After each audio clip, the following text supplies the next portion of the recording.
symptoms and not underlying cause. The real irony is that our city literally and figuratively feeds the healthcare crisis through their non-nutritional and sometimes unhealthy food programs. Our tax dollars are being used to make us sick. And that needs to be emphasized. Our tax dollars are used to make us sick and to ensure an everlasting stream of New Yorkers with chronic diseases find their way into our sick care system. That is why it is important that we utilize everything in our power to ensure we do not feed the healthcare crisis. The legislation that Councilman Kallos is introducing today will use smart, innovative ways of looking at the food that we feed everyday New Yorkers on our dime to make sure the food is healthy and nutritional, not to react to chronic disease, but to start the process of giving people a healthy diet so that they can live a healthy lifestyle. We don't have to be in complete control of the dysfunctional federal food programs. We have a portion of feeding people that are directly in our control, those various areas of feeding New Yorkers. The portion of the system that is in our control can make a major impact of fighting against chronic disease. Our healthcare system is not sustainable, and COVID-19 amplified why we can no longer feed chronic diseases. This is such an important piece of legislation. As I traveled around the entire borough and city, I noticed food items that are being fed to everyday New Yorkers. Giving bugles as a form of food, feeding food that's filled with sodium and processed food is not healthy. When we can use sustainable shelf-life food like dried beans and lentils, canned goods that have vegetables inside but they have a long shelf life to allow these items to remain on shelves and to use to feed families in bulk. Using this legislation and this method of ensuring the grab-and-go meals and other meals that we pay for without any nutritional standards attached to them is a way of ensuring that we change the direction of addressing the healthcare crisis in our city. We can no longer allow ourselves to be in this state where we feed the various level of pre-existing conditions such as diabetes and other chronic diseases. It is about not only opening our city, but about opening our minds to a new method of healthcare and moving away from what I call sick care. We must be more proactive, and government in the city of New York must play a role in ensuring this is done. The legislation today is a step towards that goal. Thank you, Jonah. Thank you, Borough President. Next up, we would like to hear from Councilman Ben Kallos, who will be carrying this bill. Councilman Kallos. Thank you very much. I want to start with a huge thank you to Borough President Eric Adams for his incredible leadership when it comes to health and fighting for communities of color that have been impacted by this pandemic. New York City has an obesity epidemic. More than half of adult New Yorkers are overweight, and 34% of them are overweight, and 22% are actually obese. That is 1 in 5 New Yorkers. And we're actually seeing that this obesity is happening earlier and earlier in life. I actually authored legislation called Healthy Happy Meals because so many of where children get their calories is from fast food. And we actually worked and we proposed something that said we're setting the default to healthy beverage options, which, believe it or not, McDonald's showed would work. But what happens for those who don't have a choice? Those relying on our grab and go meals, on home delivered meals from our city. And when they don't even have a choice, and when some of the meal options and what Borough President Eric Adams showed just now that was being delivered horrifies me. That should not be what people are getting in their meals. Candy and potato chips and bugles and things like that, that is a sometimes treat. That is not something that is part of a core diet. And we need to make sure that for those who don't have a choice in the matter, who are literally relying on the city for their food, that we're providing them with healthy options so that if they eat that diet, they will not only be healthy, but lose weight. And as the borough president mentioned, we are dealing with communities, low-income communities that are already facing this epidemic, where we are seeing higher numbers. We're seeing an increase of diabetes amongst our Black and brown population, particularly New Yorkers who are Black are seeing more diabetes than most other populations. And when we're literally handing them candy, that's not something that's going to help. Additionally, I'm a person of the Jewish faith, and we're seeing seniors, Holocaust survivors, who are trying to get access to healthy food, and they're being provided non-kosher meals that they literally have to choose between their religion, where they were able to keep kosher during World War II and the Holocaust, and trying to survive this pandemic. And that's just not a choice anyone should have to make. We've been seeing different quality of grab and go. We've been seeing different quality of home delivered meals, and we are calling on the mayor, and I joined the borough president calling on the mayor to say these meals have to be healthy. And we as a council will work with our borough president. And again, this was his idea. I'm happy to carry the football on this one, to say we're going to set nutritional standards that say it has to be at least it has to hit certain standards to make sure it is healthy enough. And that means a certain amount of fat, a certain amount of sugar. And ultimately, we have a legislative service request that we submitted, working closely with the borough president's office. And it's going to set these restrictions on any meals that aren't already federally regulated. And there's stringent federal regulation around meals served in school cafeterias, but not necessarily on these grab and goes that are going out to anyone in the city. And it will also ask public health experts, like ones you're going to hear from next, who know a lot more than I do, to comment on the food standards year in, year out. And for people who are receiving it and providing to have an opportunity to weigh in, for the agencies that are administering it to report on the types of items that we're seeing in these meals.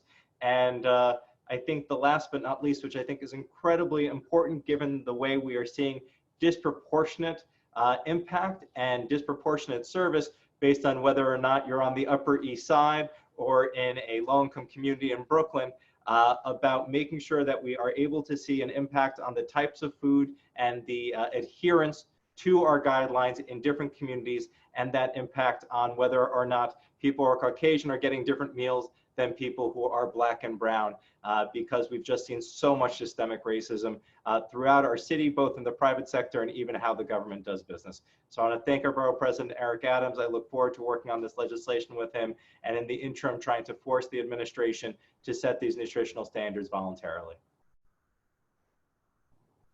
Thank you so much, Councilman Kallos.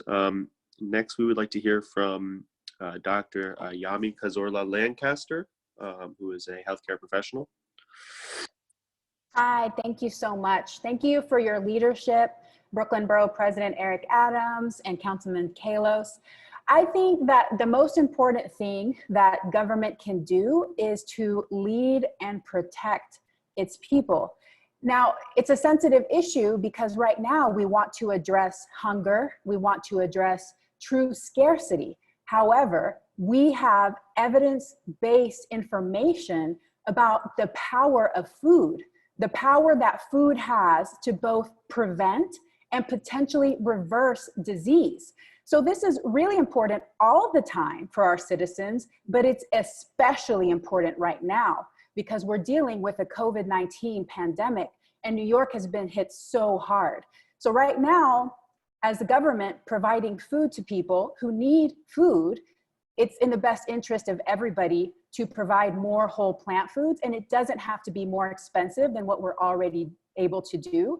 Just like Brooklyn Borough President was saying, lentils, canned beans, fruits, vegetables, those kinds of things can go very far in helping people optimize their immune systems so that they can better fight infections. Thank you so much, Doctor. We really appreciate it. Next up, we would like to hear from Dr. Dae Jones. After that, we will turn it back over to the Borough President for closing remarks, and then we will open it up to questions from the press. Thank you so much. Thank you so much. Again, thank you to the Borough President and Council Member.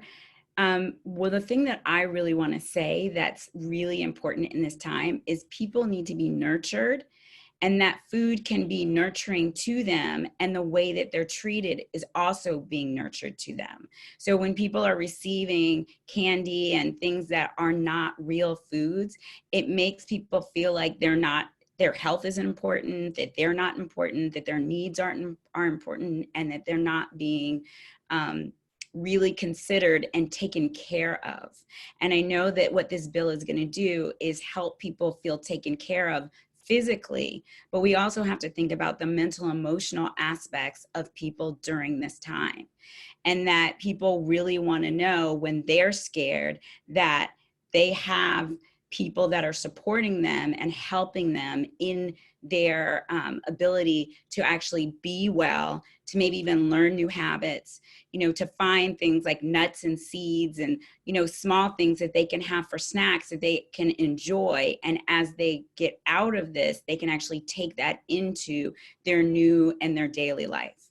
And so I took care of my grandmother from 96 to 100 when she passed away. And so I know the importance of when something's delivered to the house and it's not the food that they need, the panic and the upset that can happen, either because they're having a disease process or they have religious considerations, and that was really so upsetting to her. This bill is really important because it's foundational for the body, but I also think it's foundational for people's mental health and their emotional health and feeling supported by the government as well. So I'm so excited that you're putting this forward because I think it addresses many issues that are on people's minds right now. Thank you so much, Doctor. We appreciate it. We'd like to hear from Dr. James and Dahlia Marin, who are also doctors and healthcare professionals, and then we will turn it back over to Brooklyn Borough President Eric Adams for closing remarks. Thank you so much all for having us. We are both plant-based registered dietitian nutritionists. As someone who personally has worked with a low-income pediatric population, I have seen how government programs often disproportionately affect these populations and can cause consumer confusion. I oftentimes would have parents of children from 3 to 7 years old suffering with diabetes, non-alcoholic fatty liver disease, hypertension, and other completely preventable diseases ask, if these foods are not healthful, why are they being provided to me in my WIC box? Why are these being provided to me by the powers that be who I am putting my trust in? So I think that's so wonderful that we are providing an alternative, especially at a time like this in a pandemic, when we are seeing in newer studies and newer data that low vitamin D levels are something that is commonly occurring in those who have COVID. And if we are unable to get out and get sunshine, then we should seek alternative methods to support the immune system and nourish the body. So that way we are fortifying our reserves and protecting ourselves as preventatively as possible. And I want to thank you all for being so innovative. It's wonderful to see government programs being and showcasing a health in all policies where we're really showcasing nutrition, giving people direction, giving people guidance and a light when there's so much confusion, there's so much information. So I think we definitely are moving in the right direction. This is going to be a beacon of hope and health for many people. Thank you so much to both of you. We appreciate it. We're going to go back over to the Brooklyn Borough President for closing remarks. Then we will open it up to members from the press. Members of the press are welcome to, if they have any questions for those who have just spoken, they can either unmute themselves and ask their question or write it in the chat and I'll read it out loud. Thank you. Again, thank you, Jonah, and all of our health professionals who have joined us. And particularly, I want to thank the councilman for having the vision and to use his committee. That's a very important committee on how we sign contracts and how we move forward as a city. And really seeing the importance of the diversity of feeding New Yorkers. If it's our religious community, those who practice any form of religious eating habits, in the Muslim community, the Jewish community, and so many other communities, but also for understanding that low-income New Yorkers should not have to go without healthy and nutritional food. Dr. Jones says something that's very important that we all should acknowledge. This is an opportunity to change habits. This is an opportunity to show people an alternative method of really being proactive in their health care and not only being reactive.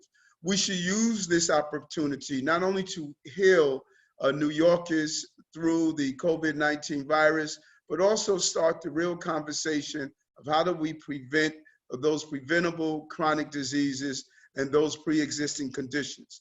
If we waste this opportunity, we're going to find ourselves here once again.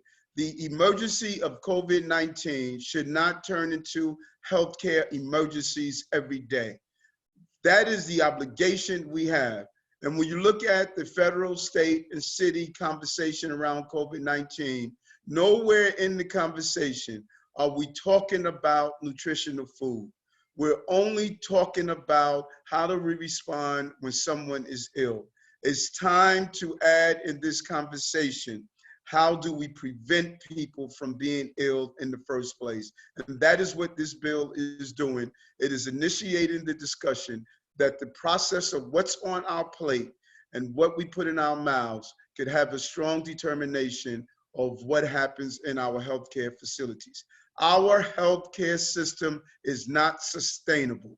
We have to go in a new direction, and this is one of the methods we're looking at. Again, thank you for joining us today. Adding your voice to this important issue allows us to move it forward and ensure that we have the progress that we're looking for. Jonah? Thank you so much, Borough President. We have a question for both the Borough President and Councilman Kallos. So I'll allow the Borough President to respond and then get Councilman Kallos' thoughts as well. The question comes from Ben Fang, and he asks, what kind of discussions have you had with the city's food czar, Catherine Garcia, about improving nutritional standards during COVID-19? That is so important. On Friday, I'm having a meeting with her team to talk about this report here, which calls Feeding New York. This is a report that was put out by the commissioner, the new food czar. She has brought a high level of commitment and dedication to running many of our city agencies, such as the Department of Sanitation, where we pick up garbage. I'm asking her, don't allow our food to continue to be garbage. We need to have a healthy food system. This report is void of any information around nutrition and healthy. We do not mention nutrition at all in this report, and we only mention healthy twice in this report. And so it is important for her to use her expertise of reinventing government. She must use it to reinvent how we distribute food in the city of New York. And we're having a conversation with her team on Friday, and this is going to be at the top list of that discussion. Councilman Kallos, did you want to weigh in here as well? Catherine Garcia, our food czar, has been doing food calls with local elected officials for quite some time now. And except in some of the best cases, food quality is often a concern. And I do know that multiple offices have raised the issue of food quality. And so I know that this is on their radar, and our hope would have been that they would have addressed it by now. This is why we're taking this drastic step. Any other questions for the Borough President, Councilman Kallos, or anyone else on the call? Okay, seeing none, we want to thank you all again for joining us today for this important conversation. A recording of this will be made available following the meeting, along with the press release. So thank you again for joining us, and have a great rest of your day. Thank you. Thank you all.